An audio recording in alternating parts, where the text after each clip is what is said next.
사도행전 7장. 대제사장이 스데반에게 당신이 정말 이런 식으로 말했소라고 물었습니다. 스데반이 대답했습니다. 형제 여러분, 그리고 어르신들, 내 말을 들어보십시오. 우리의 조상 아브라함이 하란에서 살기 전 아직 메소포타미아에 있을 때에 영광의 하나님께서 그에게 나타나셨습니다. 하나님께서는 아브라함에게 내 고향과 친척을 떠나 내가 내게 보여줄 땅으로 가거라 하고 말씀하셨습니다. 그래서 아브라함은 갈대아 땅을 떠나 하란으로 가서 살았습니다. 아브라함의 아버지가 죽은 후에 하나님께서는 아브라함을 지금 여러분이 살고 있는 이 땅으로 보내셨습니다. 하지만 하나님께서는 아브라함에게 이곳에서 손바닥만한 땅도 유산으로 물려주지 않고 아브라함과 그의 자손에게 장차 이 땅을 주시겠다는 약속만 하셨습니다. 그때는 아브라함에게 아직 자식이 없었습니다. 하나님께서는 아브라함에게 이렇게 말씀하셨습니다. 내 자손이 남의 땅에서 나그네로 지낼 것이다. 그곳 백성이 400년 동안 내 자손을 종으로 삼을 것이며 내 자손을 학대할 것이다. 그러나 내 자손을 종으로 삼는 그 백성을 내가 심판하겠다. 하나님께서는 계속해서 이렇게 말씀하셨습니다.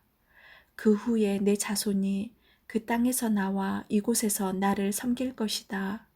그리고 하나님께서는 아브라함에게 언약의 표시로 할례를 받게 하셨습니다. 아브라함은 아들 이삭을 낳고 8일째 되는 날에 그에게 할례를 베풀었습니다. 이삭도 자기 아들 야곱에게 할례를 베풀었고 야곱도 자기 아들들 곧 우리의 조상이 되시는 12족장들에게 할례를 베풀었습니다. 그 족장들은 요셉을 시기하여 그를 이집트에 종으로 팔아버렸습니다. 그러나 하나님께서는 요셉과 함께 계셨습니다. 요셉은 그곳에서 많은 어려움을 당했으나 하나님께서 그때마다 구해주셨습니다. 또 하나님께서 요셉에게 지혜를 주셔서 이집트 왕 파라오에게 사랑을 받게 하셨습니다. 이집트 왕은 요셉을 총리로 삼아 이집트와 왕궁을 다스리게 했습니다. 그때에 온 이집트와 가나안 땅에 큰 가뭄이 들어 사람들이 몹시 고통을 당했습니다. 우리 조상들도 먹을 것이 없었습니다. 그러다가 야곱이 이집트에 곡식이 있다는 말을 듣고 처음으로 우리의 족장들을 이집트로 보냈습니다. 그들이 두 번째로 이집트에 갔을 때에 요셉이 형제들에게 자기의 정체를 밝혔습니다. 이집트 왕 파라오도 요셉의 가족에 대해 알게 되었습니다. 이 일이 일어난 후 요셉은 형들을 보내어 자기 아버지 야곱과 식구 75명 전부 이집트로 모셔오게 했습니다. 그리하여 야곱은 이집트로 내려갔고 야곱과 우리 족장들은 거기서 살다가 죽었습니다. 그 뒤에 그들의 시체는 세겜으로 옮겨져서 한 무덤에 묻혔습니다. 그 무덤은 아브라함이 돈을 주고 세겜에 사는 하몰의 자손에게서 산 무덤입니다.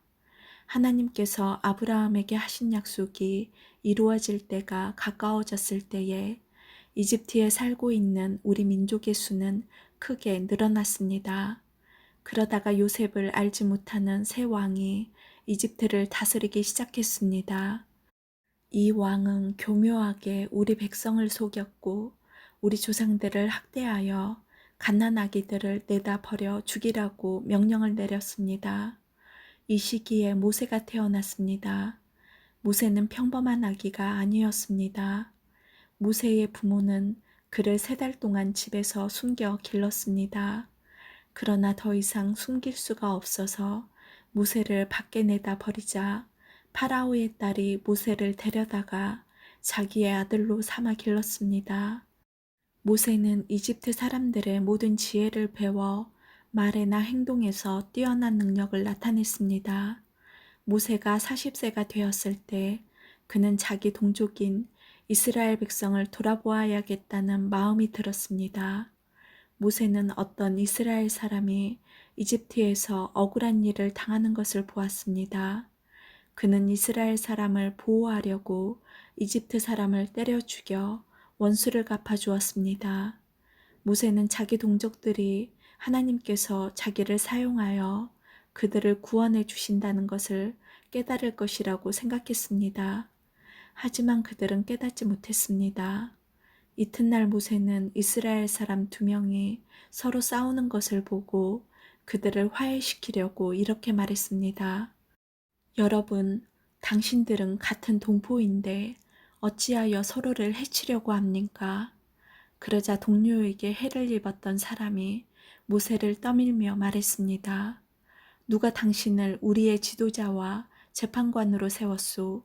어제 이집트 사람을 죽인 것처럼 오늘은 나를 죽일 참이요. 모세는 그 말을 듣고 이집트를 떠나 미디안 땅으로 도망쳤습니다. 모세는 그곳에서 나그네로 살면서 아들을 둘 낳았습니다. 40년이 지난 뒤에 시내산 근처에 있는 광야에서 한 천사가 가시나무 떨기 불꽃 가운데 모세에게 나타났습니다. 모세가 그 모습을 보고 놀라 좀 더 자세히 살펴보려고 가까이 다가갔을 때 주님의 음성이 들려왔습니다. 나는 너의 조상의 하나님, 곧 아브라함의 하나님, 이삭의 하나님, 야곱의 하나님이니라. 모세는 두려워 떨기 시작했습니다. 감히 얼굴을 들어 소리나는 곳을 바라보지 못하였습니다. 그때 주님께서 모세에게 말씀하셨습니다. 내 발에 신을 벗어라. 내가 서 있는 곳은 거룩한 곳이다. 나는 이집트에 있는 내 백성이 학대받는 것을 보았고 그들이 부르짖는 소리를 들었다. 나는 내 백성을 해방시키러 내려왔다. 이제 내가 너를 다시 이집트로 보내겠다. 하나님께서 보내신 이 모세는 이스라엘 백성들이 누가 당신을 우리의 지도자와 재판관으로 세웠소라고 하면서 저버린 바로 그 모세입니다. 하나님께서는 떨기나무 가운데 그에게 나타난 천사를 통하여 이 모세를 지도자와 해방자로 삼으시고 그에게 보내셨습니다. 그래서 모세는 백성들을 이집트에서 이끌어냈습니다. 모세는 이집트에서 홍해에서 그리고 40년 동안 광야에서 많은 기적과 표적을 행하였습니다. 바로 이 모세가 이스라엘 백성에게 하나님께서 너희 가운데서 나와 같은 예언자를 세워주실 것이다 라고 말한 사람입니다. 이 모세는 시내산에서 그에게 말씀을 전해주던 천사와 우리 조상들과 함께 광야 교회에 있었습니다. 모세는 생명의 말씀을 받아 우리에게 전해주었습니다. 그러나 우리 조상들은 모세에게 순종하기를 거부하고 모세를 저버렸습니다. 그들은 마음속으로 이집트로 돌아가려 했습니다. 그들은 아론에게 우리를 이집트에서 인도해낸 모세에게 무슨 일이 생겼는지 모르겠으니 우리를 인도할 신을 만들어 주십시오라고 말했습니다. 그들이 송아지처럼 생긴 우상을 만든 것이 바로 그때였습니다.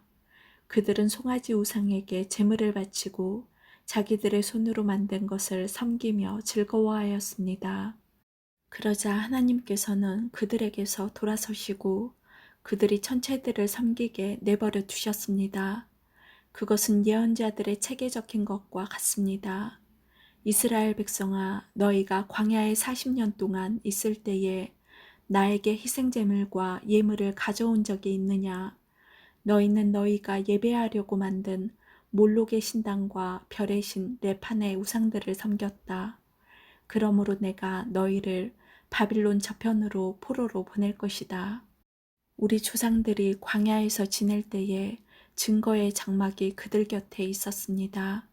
그 장막은 하나님께서 모세에게 명령하셔서 만들게 하신 장막입니다. 이 장막은 모세가 하나님께서 보여주신 모형을 따라 만든 것입니다. 그 후에 여호수아의 인도에 따라 우리 조상들이 이 장막을 가지고 가나안 땅에 들어갈 때에 하나님께서 그 땅에 살고 있던 여러 민족을 쫓아내셨습니다. 이 장막은 다윗 시대까지 그 땅에 있었습니다. 다윗은 하나님 앞에서 은혜를 받은 사람이었습니다. 다윗은 야곱의 집을 위해 하나님의 처소를 짓게 해달라고 간구하였습니다. 그런데 정작 하나님을 위해 집을 지은 사람은 솔로몬이었습니다. 하지만 예언자가 말한 것처럼 가장 높으신 하나님께서는 사람이 손으로 지은 집에 살지 않으십니다. 주님께서 말씀하셨다. 하늘은 내 보좌요, 땅은 내 발판이다. 너희가 나를 위해 무슨 집을 지을 수 있겠느냐? 내가 쉴 곳이 어디겠느냐? 이 모든 것이 다 내가 만든 것이 아니냐? 고집센 사람들이여, 여러분들의 마음은 어찌 그리 완악하며 귀는 꽉 막혔습니까? 여러분들은 여러분의 조상들처럼 항상 성령을 거역하고 있습니다. 여러분의 조상들이 핍박하지 않는 예언자가 한 사람이나 있었습니까? 그들은 심지어 의인이 올 것을 예언한 사람들을 죽이기까지 했습니다. 이제 여러분은 바로 그 의인조차 알아보지 못하고 배반하여 죽였습니다. 여러분은 천사들이 전해준 모세의 율법을 받고도 그것을 지키지 않았습니다. 공의의 의원들은 스데반이 하는 말을 듣고 몹시 화가 나서 스데반을 보며 이를 갈았습니다. 그러나 스데반은 성령이 충만하여 하늘을 쳐다보았습니다. 그는 하나님의 영광과 예수님께서 하나님의 오른편에 서 계신 것을 보았습니다. 스데반이 외쳤습니다. 보십시오. 하늘이 열리고 하나님의 오른편에 인자가 서 계신 것이 보입니다. 그러나 사람들은 귀를 막고 큰 소리를 지르며 모두가 스데반에게 달려들었습니다. 그들은 스데반을 성 밖으로 끌고 나가서 그를 향하여 돌을 던졌습니다. 증인들은 자기들의 옷을 벗어 사울이라는 젊은이의 발 앞에 놓았습니다. 사람들이 스데반을 돌로 칠 때 스데반은 주 예수님, 내 영혼을 받아주십시오라고 기도했습니다. 스데반은 무릎을 꿇고 큰 소리로 주님, 이 죄를 이 사람들에게 돌리지 마십시오라고 외쳤습니다. 이 말을 하고 스데반은 잠들었습니다. 8장. 사울은 스데반이 죽임당한 것이 마땅하다고 생각했습니다. 그날에 예루살렘 교회에 큰 박해가 시작되었습니다. 사도들을 빼고는 모든 믿는 사람들이 유대와 사마리아 지방으로 흩어졌습니다. 경건한 사람들이 스데반을 묻어주고 그를 생각하며 통곡하였습니다. 한편 사울은 교회를 없애버리려고 집집마다 찾아다니면서 남자든 여자든 닥치는 대로 끌어내어 감옥에 넣었습니다. 흩어진 사람들은 어디를 가든지 하나님의 말씀을 전했습니다. 빌립은 사마리아 성으로 가서 그곳 사람들에게 그리스도를 전파했습니다. 사마리아 사람들은 빌립이 하는 말을 듣고 그가 행하는 기적을 보자 한 마음으로 빌립의 말을 귀담아 들었습니다. 이는 그가 악한 귀신에 사로잡힌 사람들에게서 그 귀신들을 쫓아냈기 때문입니다. 귀신들은 큰 소리를 지르며 몸에서 빠져나갔습니다. 빌립은 중풍에 걸린 사람과 다리 저는 사람들도 많이 고쳐주었습니다. 사마리아 성에는 큰 기쁨이 넘쳤습니다. 사마리아 성에 시몬이라는 사람이 있었습니다. 빌립이 사마리아에 오기 전만 해도 시몬은 성에서 마술을 하면서 사람들을 놀라게 하기도 하고 스스로 위대한 인물이라고 하면서 잘난 체 하던 사람이었습니다. 낮은 사람에서부터 높은 사람에 이르기까지 모두 이 사람이야말로 큰 능력으로 알려진 하나님의 능력을 받은 사람이다라고 소리를 지르곤 했습니다. 시몬은 백성의 관심을 한몸에 받던 사람이었습니다. 시몬이 오랫동안 마술로 사람들을 놀라게 했기 때문에 사람들이 그를 따랐습니다. 그러나 빌립이 그들에게 하나님의 나라와 예수 그리스도의 이름에 관한 복음을 전하자 남자 여자 할 것 없이 다 빌립의 말을 믿고 세례를 받았습니다. 시몬도 믿고 세례를 받았습니다. 그는 빌립을 따라다니며 빌립이 일으키는 표적과 큰 능력을 보고 놀랐습니다. 사마리아 사람들이 하나님의 말씀을 듣게 되었다는 소식을 듣고 예루살렘에 남아있던 사도들은 베드로와 요한을 그들에게 보냈습니다. 사마리아에 도착한 베드로와 요한은 사마리아 사람들이 성령을 받게 해달라고 기도했습니다. 이는 그들이 주 예수님의 이름으로 세례만 받았을 뿐 아직 그들에게 성령이 내려오시지는 않았기 때문입니다. 두 사도가 그들에게 손을 얹자 사마리아 사람들이 성령을 받았습니다. 시몬도 사도들이 손을 얹자 성령이 내려오시는 것을 보고 사도들에게 돈을 주면서 이런 권능을 내게도 주셔서 내가 손을 얹는 사람도 성령을 받을 수 있게 해주십시오 라고 말했습니다. 베드로가 그에게 대답했습니다. 그대가 하나님의 선물을 돈으로 살 수 있다고 생각했으니 그대는 돈과 함께 망할 것이요. 그대의 마음이 하나님 앞에서 바르지 못하니 그대는 이 일을 우리와 함께 할 수 없소. 그대는 이 악한 생각을 회개하고 주님께 기도하시오. 그러면 그대 마음속에 품고 있는 이런 생각을 주님께서 용서해 주실지도 모르오. 내가 보니 그대는 악한 뜻을 품고 있으며 죄에 사로잡혀 있소. 그러자 시몬이 대답했습니다. 두 분이 하신 말씀이 제게 일어나지 않도록 저를 위해 기도해 주십시오. 베드로와 요한은 주님의 말씀을 증언하고 전한 뒤에 예루살렘으로 돌아갔습니다. 그들은 돌아가는 길에도 사마리아의 여러 마을에 들러 복음을 전했습니다. 주님의 천사가 빌립에게 말했습니다. 일어나 예루살렘에서 가사로 내려가는 남쪽 길로 가거라. 그 길은 광야길이다. 빌립이 일어나 가다가 길에서 에티오피아 사람 하나를 만났습니다. 그는 에티오피아의 여왕 간다게의 높은 관리로서 여왕의 재정을 맡은 사람이었는데 내시였습니다. 그는 예루살렘에 예배드리러 왔다가 본국으로 돌아가는 길이었습니다.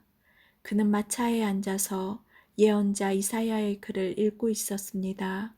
성령이 빌립에게 저 마차로 가까이 가거라 하고 말씀하셨습니다. 빌립이 달려가서 그 사람이 예언자 이사야의 글을 읽는 것을 듣고 지금 읽고 있는 것을 이해하십니까? 라고 물었습니다. 그는 가르쳐주는 사람이 없는데 제가 어떻게 이해할 수 있겠습니까? 라고 대답했습니다. 그는 빌립에게 마차에 올라와 자기 곁에 앉으라고 부탁했습니다. 그가 읽던 성경 구절은 이것이었습니다. 그는 도살장으로 가는 양처럼 끌려갔다. 털을 깎는 사람 앞에 있는 양처럼 잠잠했으며 입을 열지 않았다. 그는 모욕을 당하고 바른 재판을 받지 못했으니 누가 감히 그의 후손에 대해 말할 수 있단 말인가. 이 땅 위에서 그의 삶은 끝났다. 에티오피아 내시가 빌립에게 물었습니다. 이 말은 누구를 두고 한 말입니까? 예언자 자신을 두고 한 말입니까? 아니면 다른 사람을 두고 한 말입니까? 빌립이 입을 열어 이 성경 구절로부터 시작해서 그 사람에게 예수님에 관한 복음을 전했습니다. 그들이 길을 가다가 물이 있는 곳에 이르자 내시가 말했습니다. 보십시오. 여기 물이 있습니다. 제가 세례를 받는데 장애될 만한 것이 있습니까? 내시는 마차를 세우게 했습니다. 빌립은 내시와 함께 물로 내려가 그에게 세례를 베풀었습니다. 그들이 물에서 올라오니 주의 영이 순식간에 빌립을 어디론가 데려갔습니다. 내시는 빌립을 다시 보지 못했습니다. 하지만 그는 기쁨에 차서 가던 길을 계속 갔습니다. 빌립은 아소도라는 성에 나타나 거기에서부터 가이사랴에 이르기까지 온 마을을 다니면서 복음을 전했습니다. 아멘.